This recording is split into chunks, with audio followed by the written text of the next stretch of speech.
Baik, selamat malam Bapak Ibu saudara-saudara yang terkasih dalam Yesus Kristus, sahabat-sahabat konsep dimanapun Anda berada. Terima kasih untuk kesempatan kembali kita boleh bertemu untuk mendiskusikan dari pelajaran sekolah sahabat kita, satu rangkaian pelajaran yang kita sudah ikuti dan akan kita lanjuti bersama dalam satu triwulan ini tentang pelajaran dari surat Efesus. Ya, baik, kita akan langsung memasuki pelajaran kita pada minggu ini, yaitu pelajaran 12, panggilan untuk berdiri. Sebelumnya mari kita sama-sama tunduk kepala dan kita berdoa.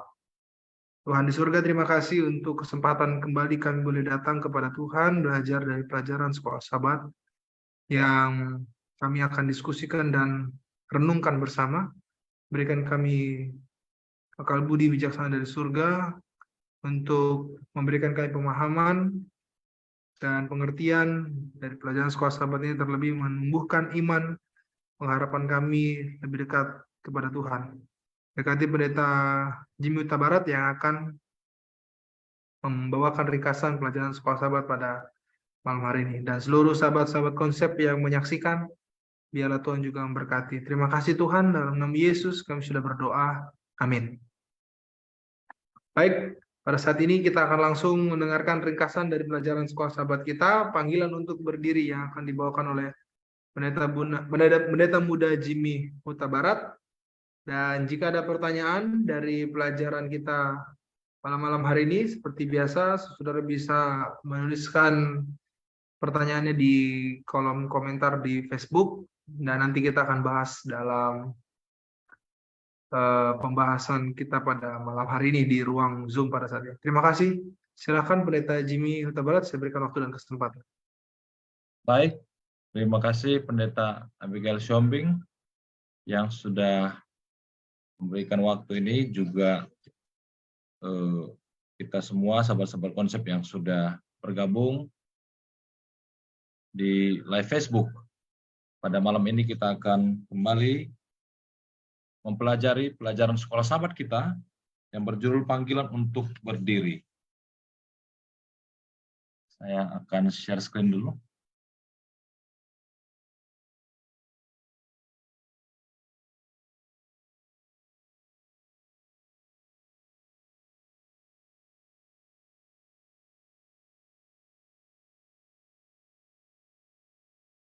Baik, apa sudah kelihatan, Pendeta?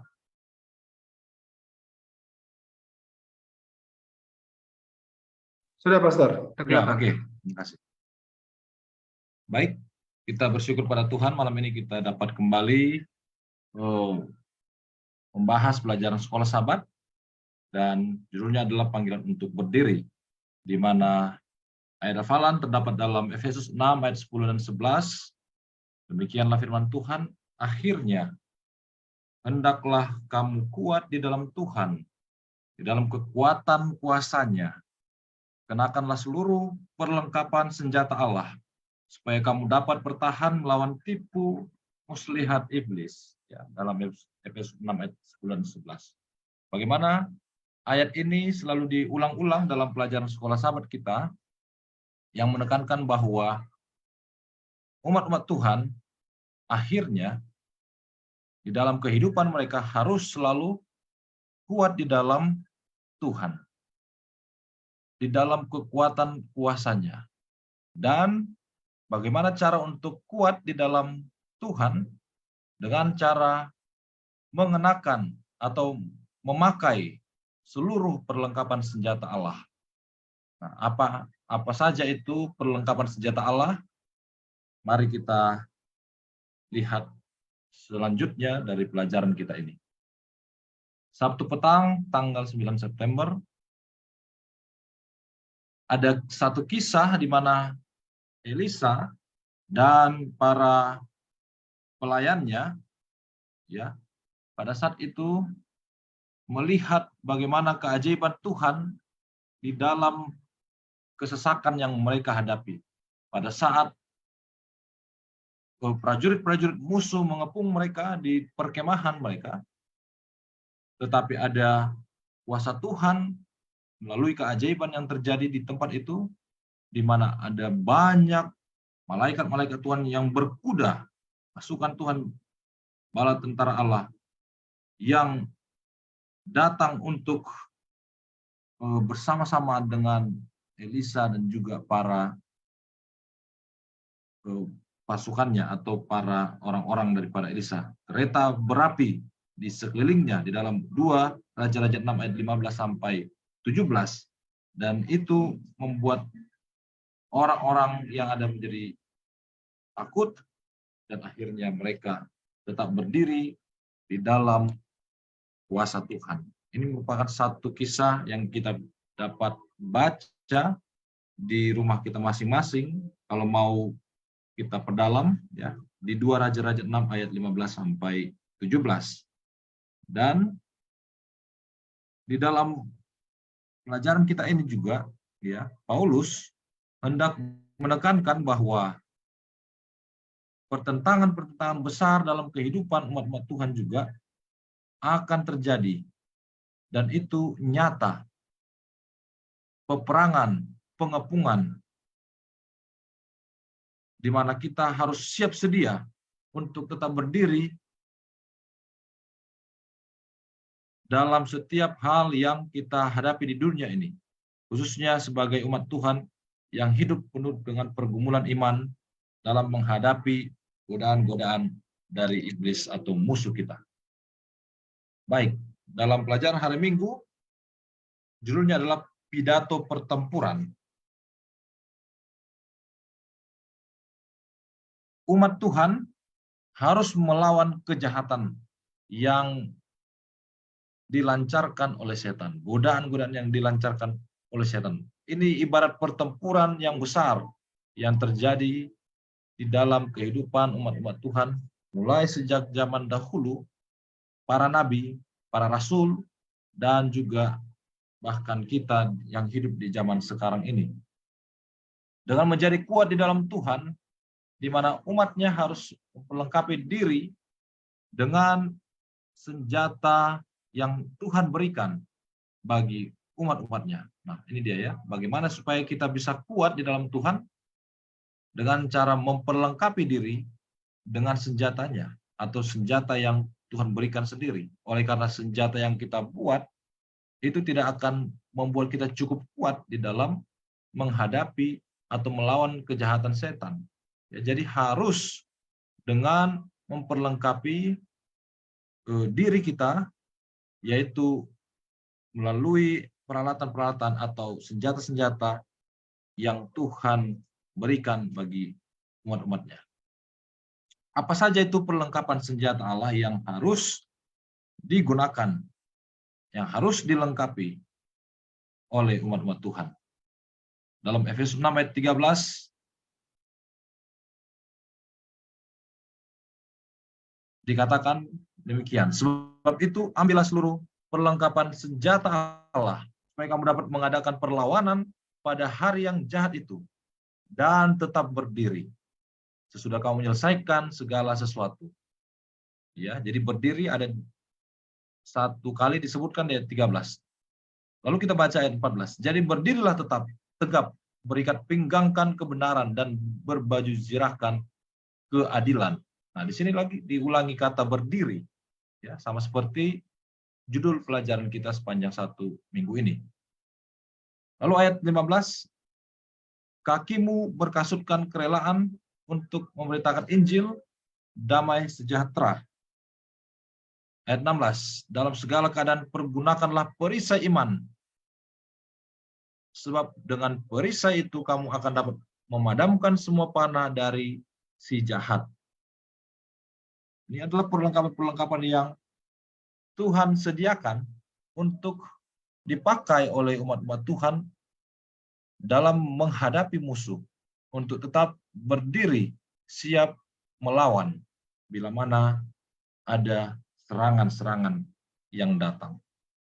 Ayat 17, dan terimalah ketopong keselamatan dan pedang roh, yaitu firman Allah. Wah, ya, jadi di dalam perlengkapan yang diberikan itu ada firman Tuhan di sana yang harus menjadi salah satu senjata bagi umat Tuhan yang sedang berdiri melawan musuh-musuh yang datang. Ayat 18, dalam segala doa dan permohonan, berdoalah setiap waktu dalam roh, dan berjaga-jagalah di dalam doamu itu dengan permohonan yang tak putus-putusnya untuk segala orang kudus. Wah, ya. Jadi selain firman Tuhan, ada doa-doa yang sering dilayangkan sebagai suatu permohonan kepada Tuhan. Ketika kita tadi membaca peristiwa Nabi Elisa di pengantarnya di Sabat petang, maka Elisa di sana sering sekali berdoa kepada Tuhan, dan doanya itu dikatakan di pelajaran kita Sabat petang segera langsung dijawab oleh Tuhan. Ya. Jadi bagaimana doa orang-orang kudus yang sampai ke Tuhan di sorga, dan Tuhan langsung dengan segera menjawab doa tersebut. Inilah perlengkapan senjata Allah yang harus digunakan oleh umat-umatnya.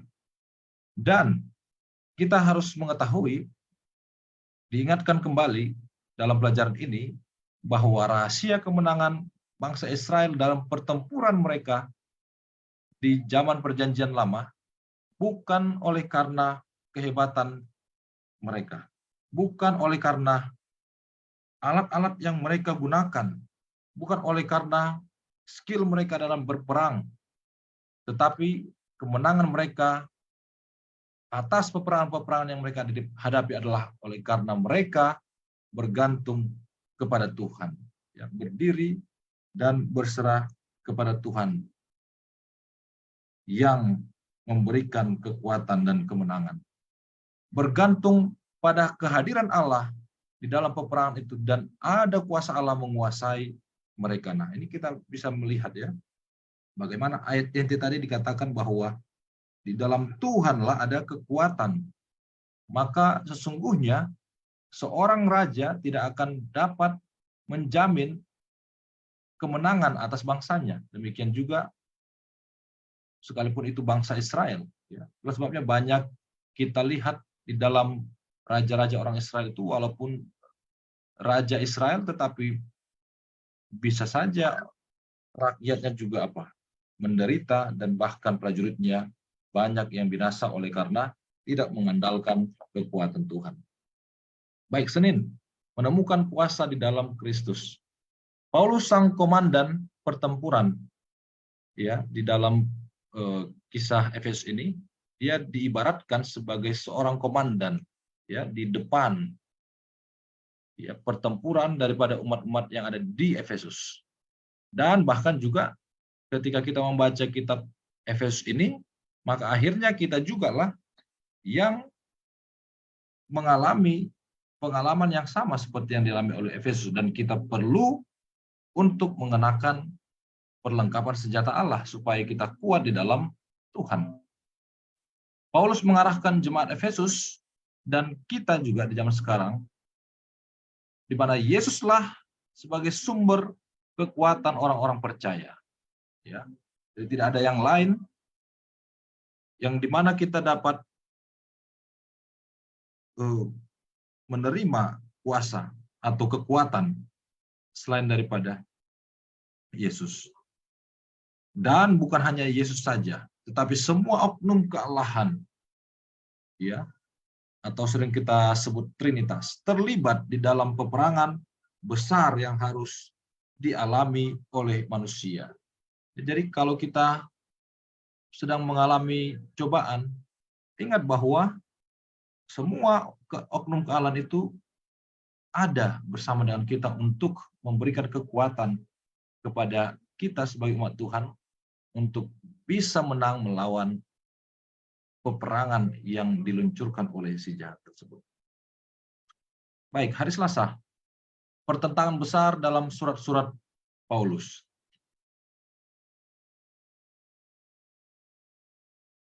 Paulus sering menggunakan bahasa dan simbol militer di dalam penulisan surat-suratnya, baik di kitab Roma, Tesalonika, Korintus, dan bahkan juga di kitab Efesus yang pada saat ini sedang kita bahas.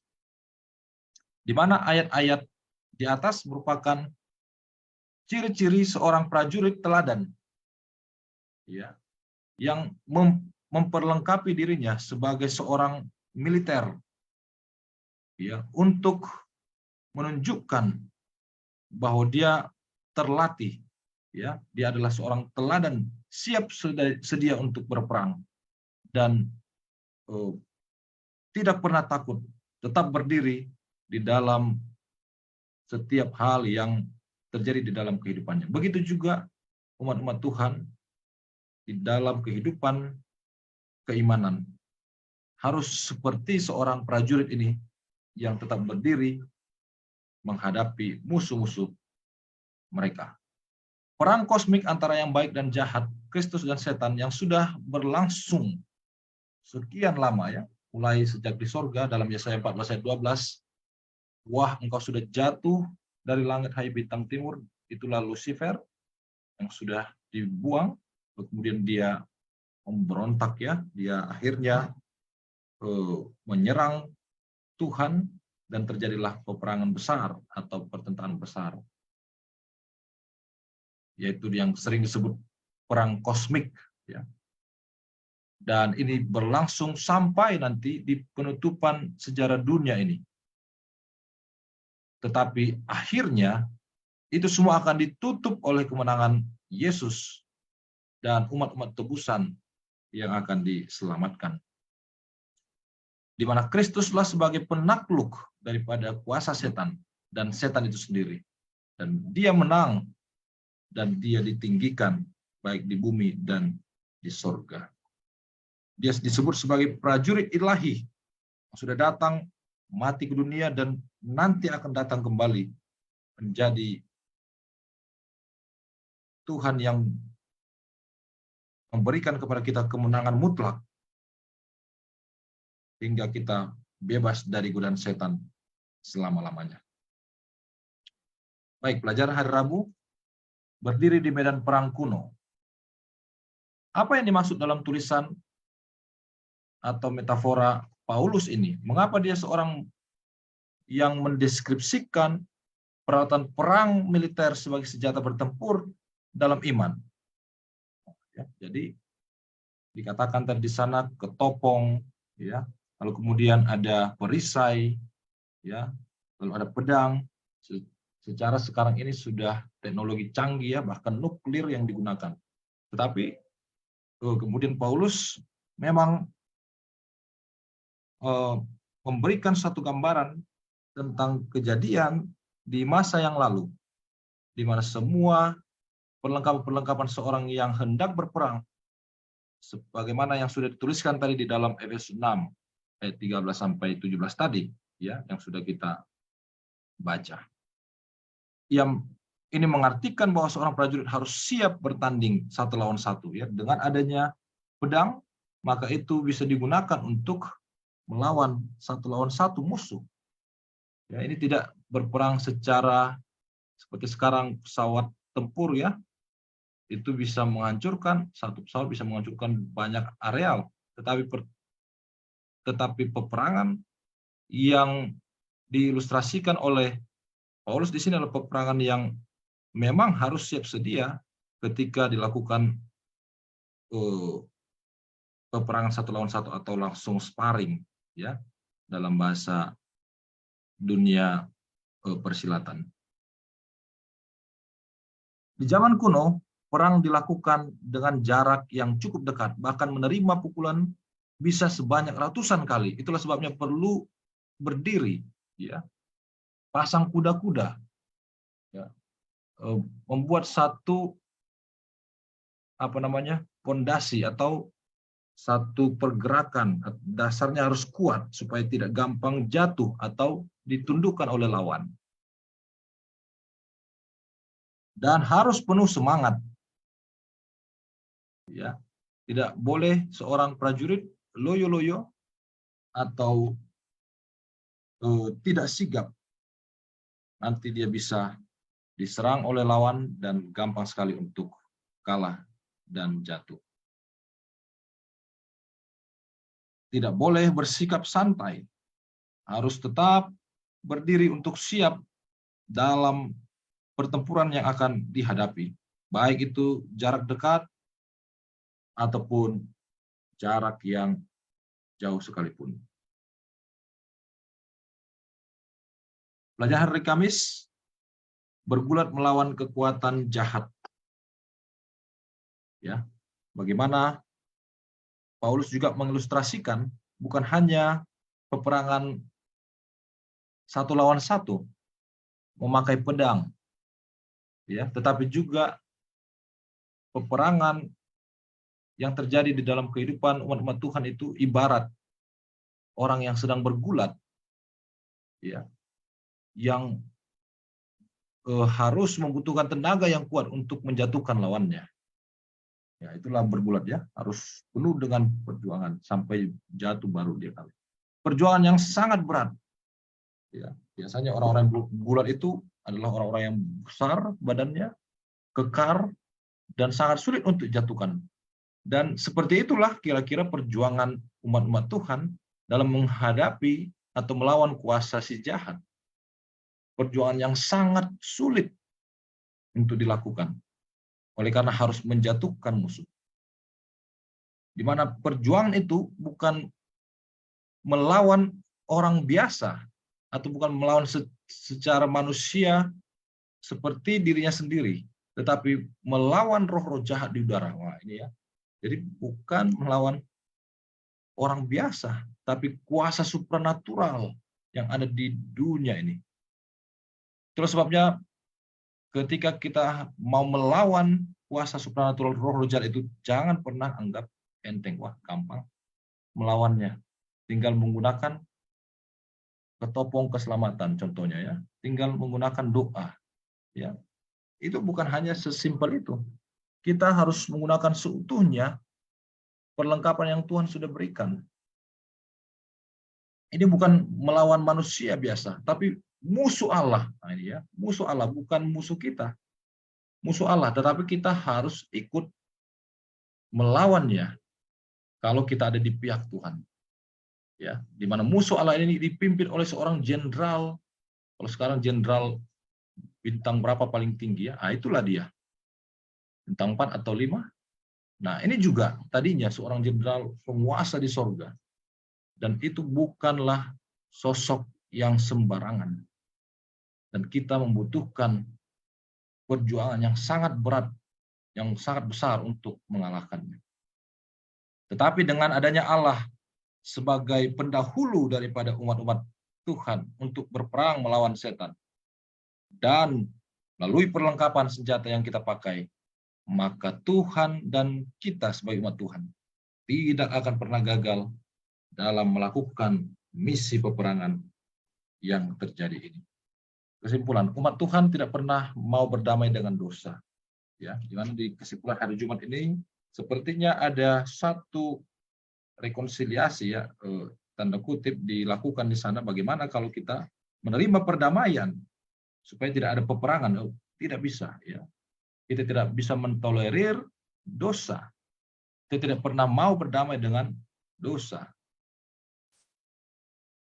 Umat Tuhan di akhir zaman sudah berada di dalam kebenaran, maka mereka akan mengalami dan terlibat langsung secara nyata dalam pertempuran rohani, dalam sejarah perang kosmik yang terjadi di dunia ini sampai nanti Yesus datang kedua kali. Jadi kita harus selalu siap sedia, berdiri sebagaimana pelajaran kita ini. Namun tidak perlu khawatir, kuasa Tuhan, perlengkapan senjatanya yang berasal dari Dia, ya, perlengkapan senjata itu tidak berasal dari manusia, tapi berasal dari Dia sendiri. Oleh karena Tuhanlah yang tahu cara untuk bagaimana bisa menang melawan setan, sehingga Dia tawarkan atau berikan ini alatnya untuk kamu bisa menang, ya. Jadi kalau kita mau menang, pakai alat itu supaya kita bisa menang. Yang harus dilakukan oleh umat Tuhan adalah tetap berdiri teguh di dalam Tuhan. Jangan pernah merasa hebat dan pernah santai, duduk, tidur, tetapi tetap berdiri agar kita selalu aware, siap sedia. Kapanpun serangan setan yang datang kepada kita, kita tetap teguh di dalam Tuhan oleh karena kita memakai peralatan-peralatan yang Tuhan sudah berikan. Ini sedikit yang saya bisa sampaikan. Terima kasih. Saya kembalikan kepada moderator.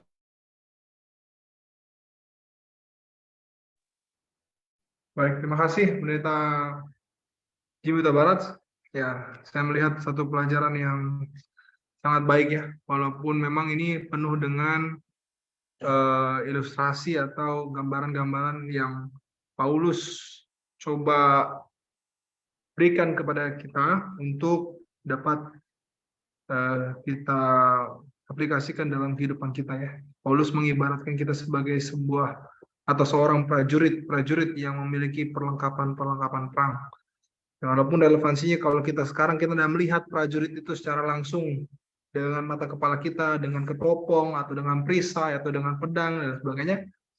Tapi ya itulah Paulus mencoba menggambarkannya kepada prajurit-prajurit di zaman dulu ya.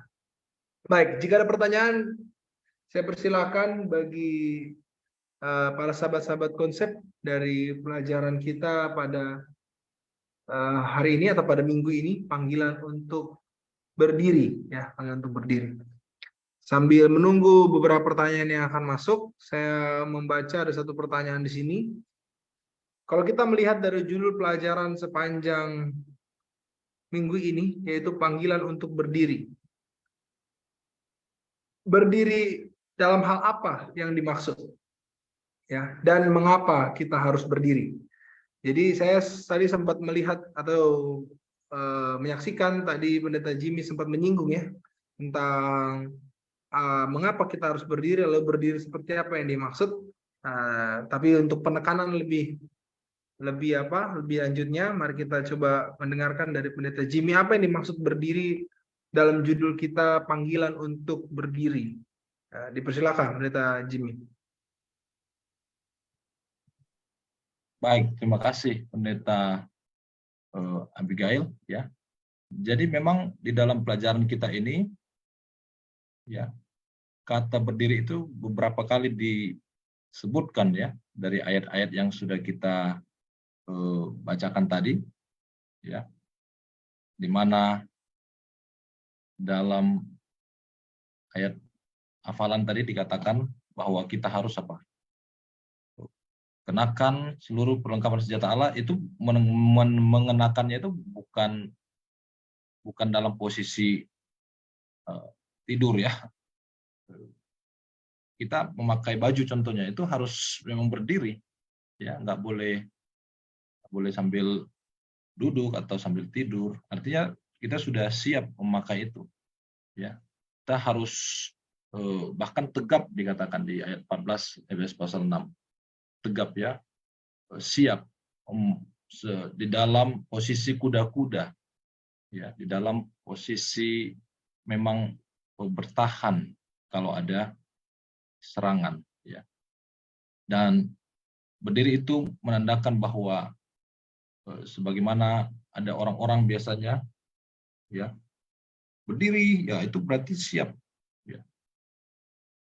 Tidak boleh ada orang yang santai lagi. Dan seperti itulah gambaran dari umat Tuhan yang sedang dipanggil untuk berdiri. Dan yang panggil itu adalah Tuhan melalui para nabi, para rasul ya. Panggilan untuk berdiri, untuk siap kembali, untuk tetap sadar bahwa sebenarnya kehidupan di dunia ini bukanlah kehidupan yang santai-santai saja, bukanlah kehidupan yang tidak ada gejolak atau yang menyenangkan, tetapi adalah untuk siap sedia, baik atau tidak baik waktunya, adalah panggilan untuk kita selalu menyerahkan hidup kita ke dalam kuasa Tuhan. Ya. Dan berdiri itu adalah satu hal di mana tadi kita ya dapat ya dikatakan dalam Efesus 6 ayat yang ke-13, sebab itu ambillah seluruh supaya kamu dapat mengadakan perlawanan dan tetap berdiri supaya kamu menyelesaikan segala sesuatu ya, supaya dapat menyelesaikan. Jadi kalau dalam posisi-posisi lain tidak bisa menyelesaikan misi, ya memang berdiri ini jadi satu kata yang penting untuk umat Tuhan pahami sebagai orang-orang yang harus menghadapi kenyataan hidup, ya, dalam menjalani kehidupan penuh dengan tantangan godaan setan di dunia ini. Tetapi ketika kita tetap berdiri, lanjutan daripada ayat 13 Efesus 6, kita dapat menyelesaikan daripada perjuangan kita itu. Itu mungkin yang bisa saya tanggapi. Terima kasih.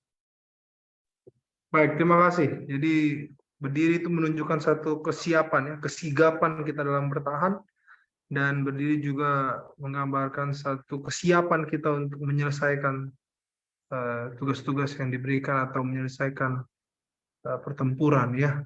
Jadi kesigapan atau kesiapan, ya, itu adalah satu gambaran kalau kita berdiri. Baik, Pendeta Di, mungkin ada yang mau ditambahkan terkait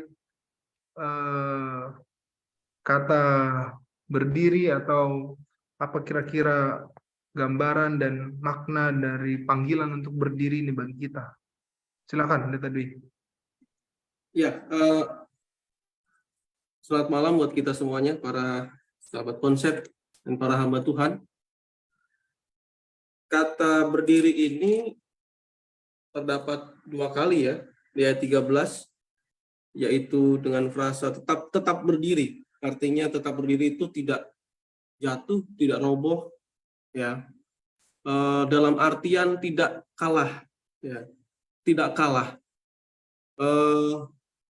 Di dalam pertempuran, kalau kita sudah terjatuh, gitu, ataupun misalnya dalam pertandingan tinju, kita terjatuh, maka itu artinya kita kena KO, gitu kan.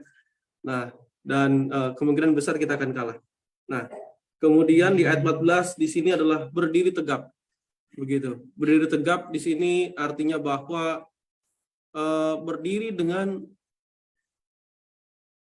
keyakinan yang penuh, berdiri tanpa dapat berdiri dengan kuat, tegap itu kuat, penuh, kemudian dalam artian bahwa tidak mudah digoyahkan.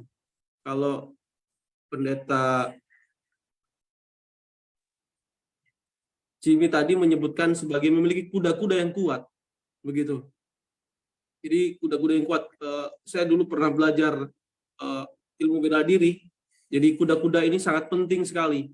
Jadi kalau misalnya kita ditendang kaki kita, ya kemudian didorong dan sebagainya, kalau kita memiliki kekuatan dalam kuda-kuda kita, maka kita tidak akan mudah dijatuhkan, tidak mudah dirobohkan, begitu. Artinya bahwa kita diminta untuk tidak mudah dikalahkan dan tetap bertahan di dalam medan pertempuran ini, begitu. Jadi ayat ini yang pertama menjelaskan bahwa kita memasuki wilayah konflik, wilayah pertempuran, memasuki medan perang, begitu.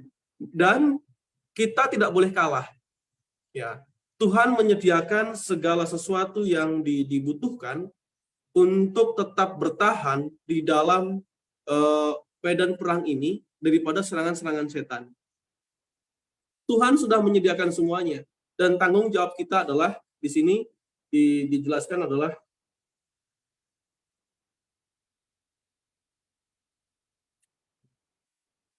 di ayat yang ke-14. Jadi berdirilah tegap, berikat pingganglah, ya, kebenaran. Jadi ada perintah di sini. Ya, kita diperintahkan, ya, untuk memiliki berdiri tegap, kemudian diperintahkan juga untuk berikat pinggang dan sebagainya, dan diperintahkan untuk memakai perlengkapan-perlengkapan rohani yang lain. Artinya bahwa kita memiliki kewajiban yang penuh di sini untuk menggunakan setiap sumber daya, kekuatan yang sudah disediakan oleh Tuhan, sehingga tidak ada alasan bagi kita untuk jatuh dan kalah di dalam pertempuran iman ini. Begitu. Nah, saya pikir itu yang bisa saya tambahkan. Jadi Tuhan berkati.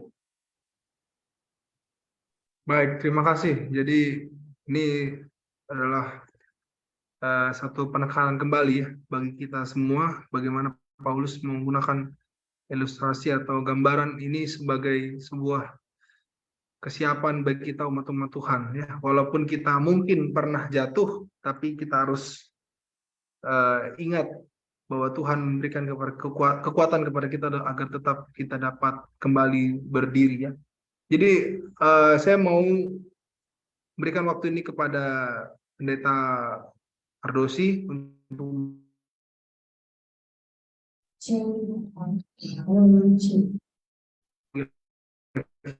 seperti apa yang dimaksud. Lalu yang kedua saya memberikan ini kemungkinan lah ya bagi kita atau bagi seseorang yang sudah sangat sering dalam dosa, jadinya apakah gitu ya, kemungkinan kita diri itu sangat sulit, bahkan nggak bisa sama sekali.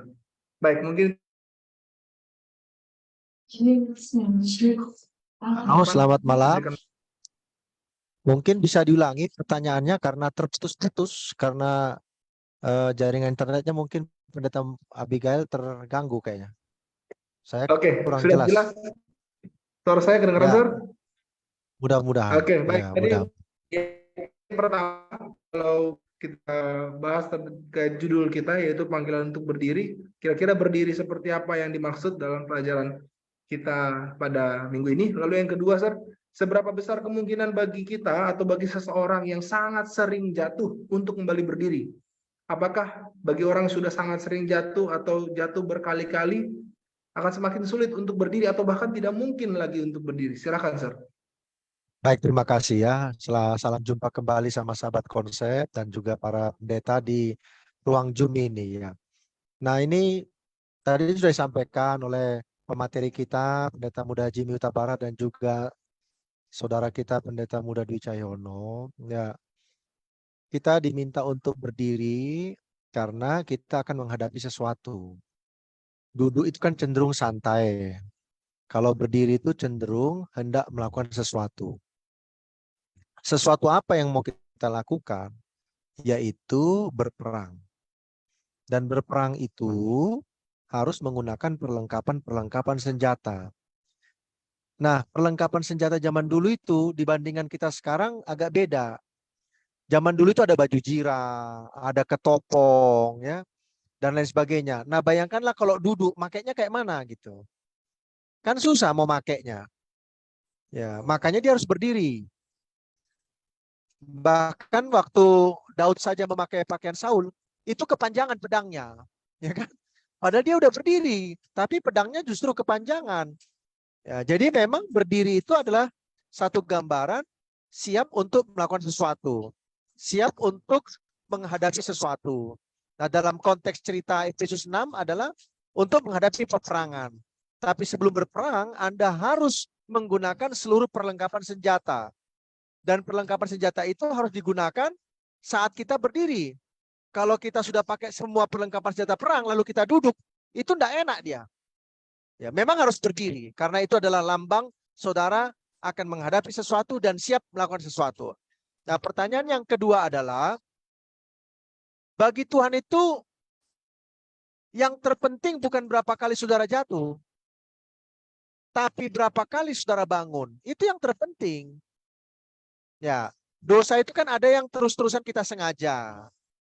Ada yang dosa itu kita tidak berniat melakukan dosa itu. Kalaupun kita berniat, itu dosa yang pertama sekali kita buat untuk dosa jenis tertentu ya. Nah, tapi kalau sampai kita jatuh ke dalam lubang yang sama berulang-ulang, itu memang sudah niat untuk terus-terus berdosa. Ya, tanpa sebuah ketobatan yang sungguh-sungguh. Orang yang bertobat kan mempunyai kerinduan untuk meninggalkan dosa itu. Bukan bolak-balik jatuh ke dalam dosa yang sama. Orang bertobat bukan berarti tidak akan melakukan dosa sama sekali. Karena dosa itu kan bermacam-macam, bukan hanya satu macam jenis dosa. Bermacam-macam. Nah, ketika dia jatuh ke dalam dosa, dia bertobat, lalu dia jatuh lagi ke dosa yang sama, bertobat, jatuh lagi ke dosa yang sama, bertobat. Nah, ini mungkin perlu direnungkan dulu pertobatan yang jenis apa yang dia lakukan ini sebenarnya. Tetapi bagi Tuhan, yang lebih penting itu adalah berapa kali kau bangun dari jatuhmu itu. Bukan berapa kali kau jatuh, tapi berapa kali kau apa? Kau bangun. Terima kasih banyak.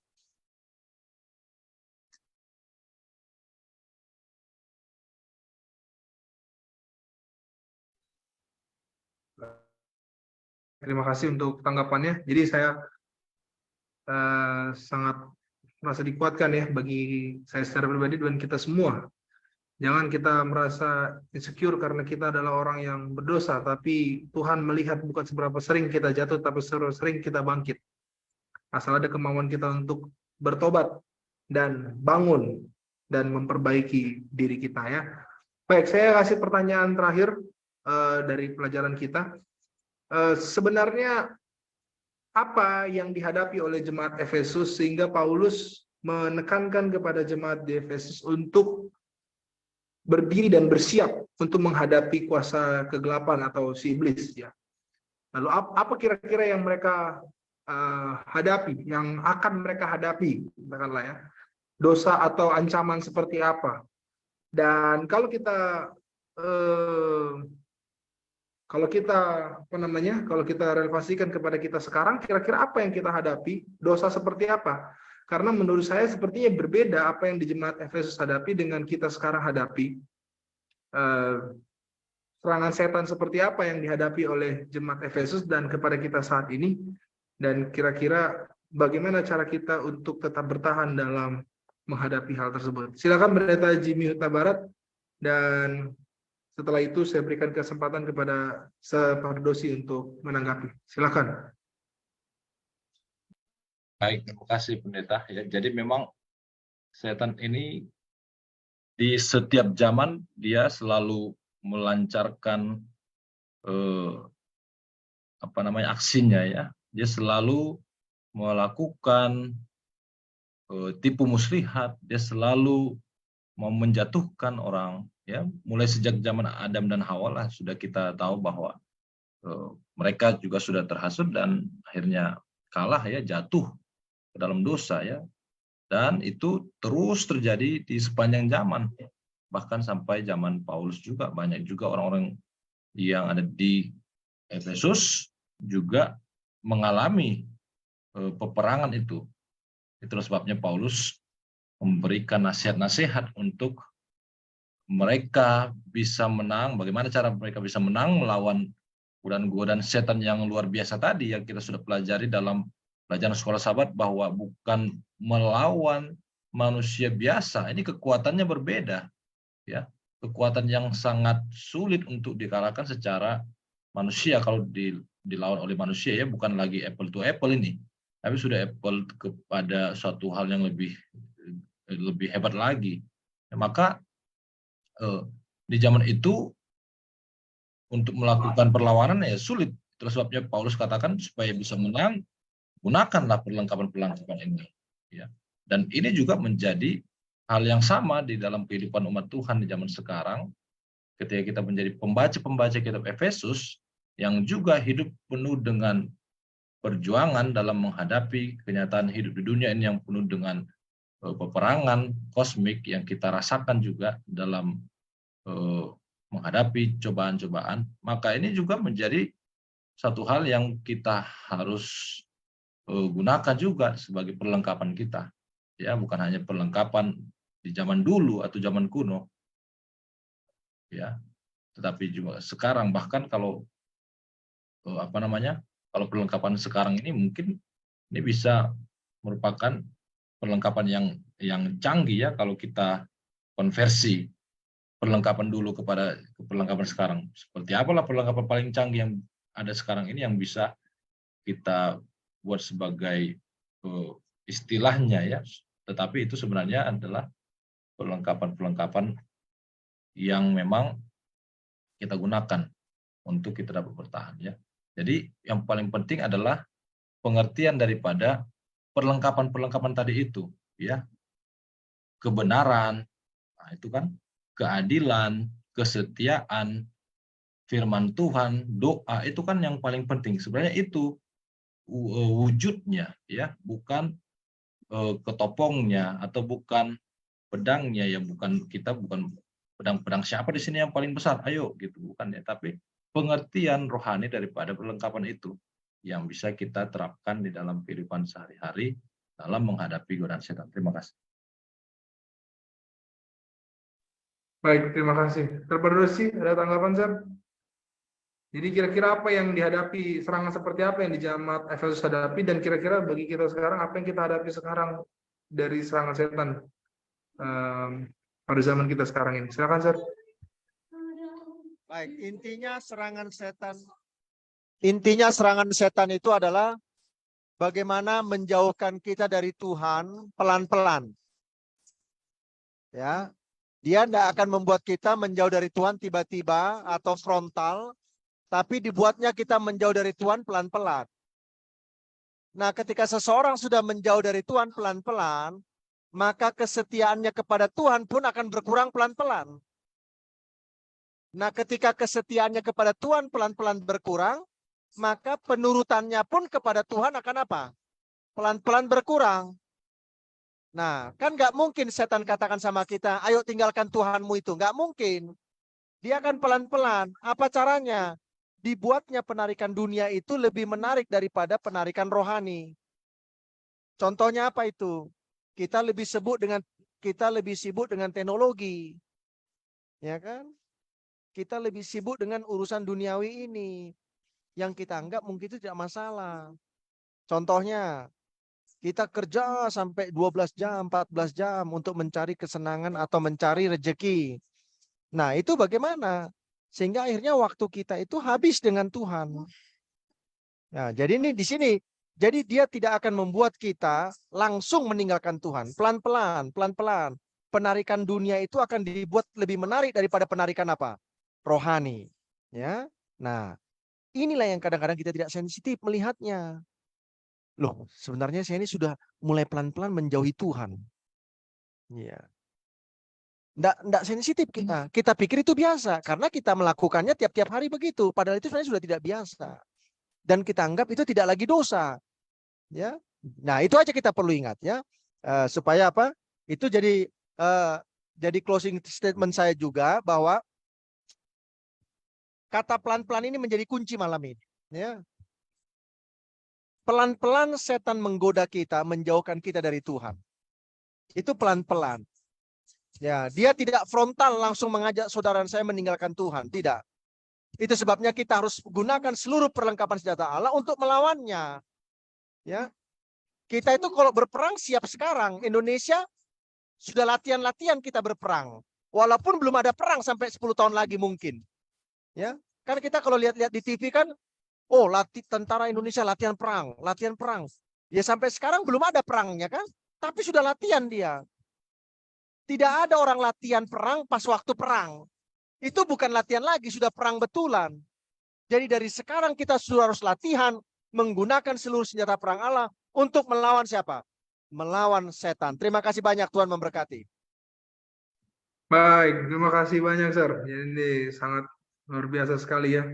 Jadi kadang-kadang mungkin kita tidak merasa bahwa kita sudah mulai menjauh ya, dalam bentuk apapun itu ya, serangan setan dalam bentuk apapun itu dan dosa jenis apapun itu. Yang jelas jangan sampai kita terhanyut ya, pelan-pelan, tahu-tahu kita sudah mulai menjauh dari Tuhan. Artinya kita harus tetap siap, harus tetap sigap kapanpun dan dalam kondisi apapun kita tetap sigap. Jangan sampai kita terlarut dalam kenyamanan sehingga kita tidak sadar bahwa kita sudah mulai jauh dari Tuhan ya. Baik, saya berikan kesempatan ini kepada Pendeta Huta Barat untuk memberikan closing statement. Silakan, Pastor. Baik.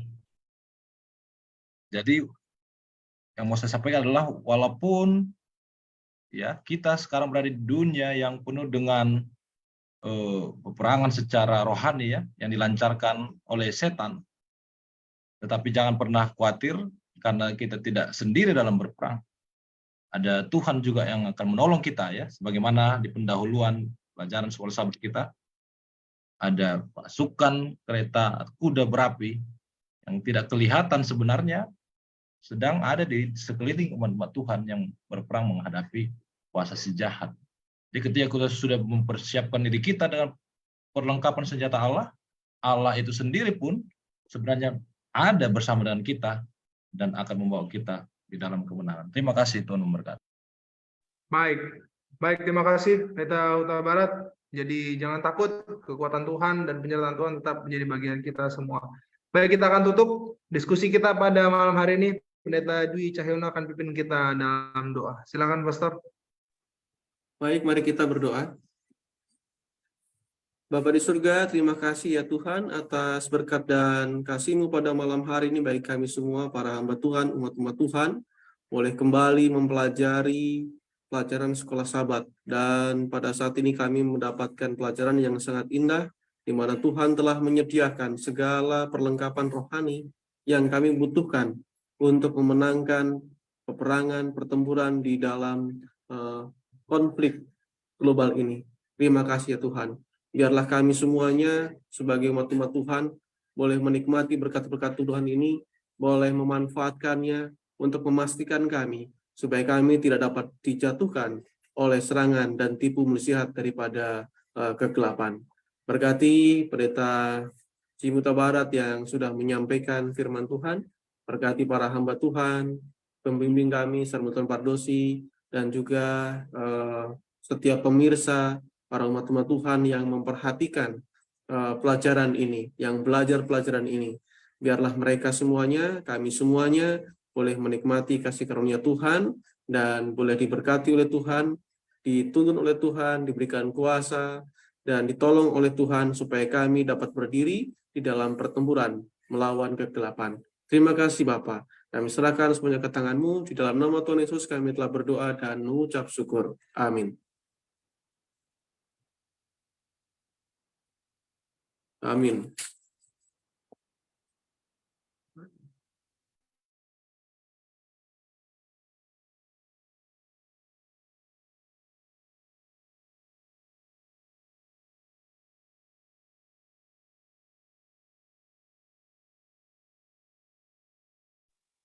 Ya, baik.